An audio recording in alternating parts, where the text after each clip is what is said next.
Trump and I are committed to pursuing pro-family policies, making child care more accessible, making fertility treatments more accessible, because we've got to do a better job at that, and that's what real leadership is. We're pro-women.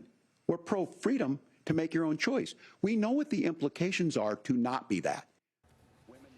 We begin tonight with the only vice presidential debate in the race for the White House, as the Republican and Democrat running mates touched on topics ranging from abortion rights, immigration, the economy, to foreign affairs. Good evening, and thank you for joining us for this special edition of CBS 8 News. I'm Carlo Cicchetto. I'm Marcella Lee. Both Senator J.D. Vance and Minnesota Governor Tim Walz came into tonight's debate with something to prove.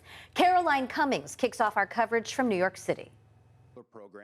It didn't take long for the gloves to come off in the first and only debate between Minnesota Governor Tim Walz and Ohio Senator J.D. Vance. Governor Walz, you blame Donald Trump. Who has been the vice president for the last 3.5 years? And the answer is your running mate. Now, the person closest to them, Donald Trump, said he's unfit for the highest office. That was Senator Vance. Immigration was one of the big issues of the night. We have to stop the bleeding. We have a historic immigration crisis because Kamala Harris started and said that she wanted to undo all of Donald Trump's border policies. Donald Trump had 4 years. He had 4 years to do this. And he promised you, America, how easy it would be.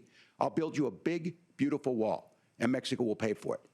Less than 2% of that wall got built, and Mexico didn't pay a dime. Walz targeted Vance for his false claim that Haitian immigrants were eating their neighbors' pets in Springfield, Ohio. And the consequences in Springfield were the governor had to send state law enforcement to escort kindergartners to school. Vance objected to how the moderators, Face the Nation host Margaret Brennan and evening news anchor Nora O'Donnell handled his response.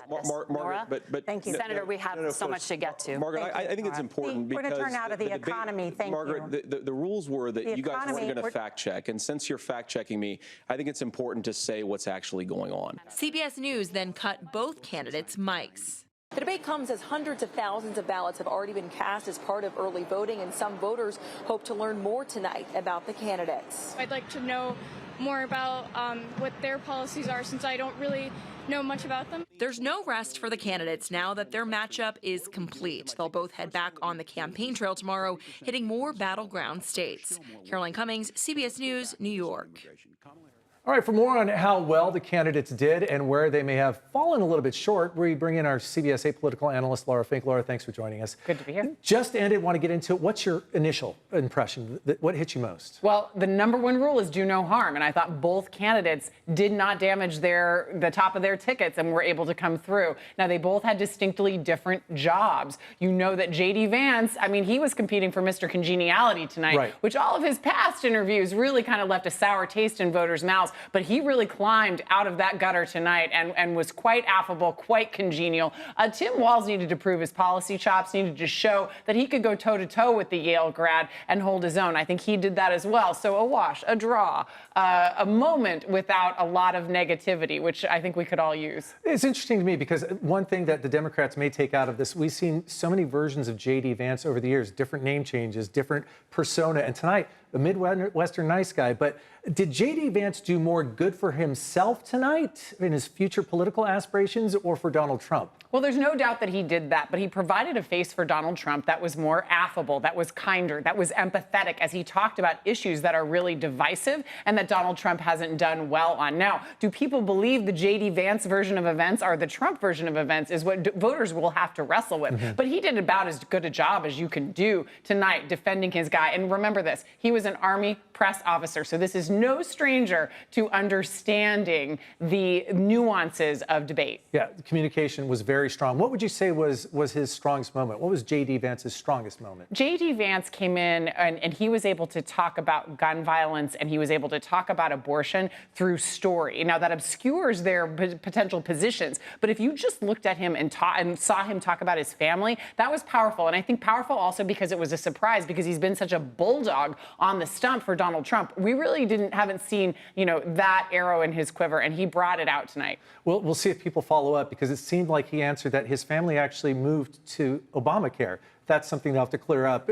We'll see the attack ads out of this. As for Governor Walz, what was his strongest moment? He didn't start off great, but he did land some blows. Yeah, and I think at the end, when he talked about the importance of democracy and really called out Donald Trump's true position, because J.D. Vance was doing, the two-bit shuffle on that one when it was very clear that Donald Trump denied losing the election, fought to have the results overturned, and he was doing a tap dance on that Tim Walz was able to go toe-to-toe with him on. I think Tim Walz is also really good at defending the record in common sense terms, where he talks about housing affordability and was able to advance the elements of Kamala Harris's agenda that right now are having a hard time breaking through. So whether it's child tax credits or housing, he was able to carry that message very precisely and well.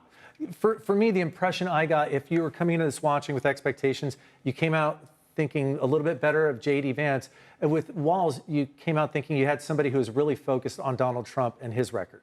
That's right. And but J.D. Vance did a lot of that too. If I were to say what were my takeaways, what did they really want to drive home, and you saw it in their opening and their closing, is J.D. Vance wants to pin Kamala Harris to Joe Biden and say, hey, she hasn't. Her day one was 4 years ago. And Tim Walz wants to say Trump is a threat. Trump's a threat that's going to come take your health care, doesn't care about middle class tax breaks or costs, and really cares about giving tax breaks to his rich friends. So they were able to drive home that message because they repeated it quite a bit. So we're just about out of time. The first presidential debate in this cycle was Joe Biden and Donald Trump.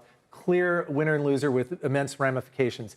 It looks like J.D. Vance won tonight. I think we're safe to say that, but does it move the needle? Well, that's the open question. In a race this close, it's everything matters and arguably nothing matters. So I think the most important part was that there were no moments that could have set their candidates back. There were also not really viral moments. So all of that may be lost in the ether, but I do believe there is doing no harm as a Veep candidate really important. All right, Laura Fink, thanks for your analysis. Quick turnaround on that. Appreciate it. Thank you. Marcella?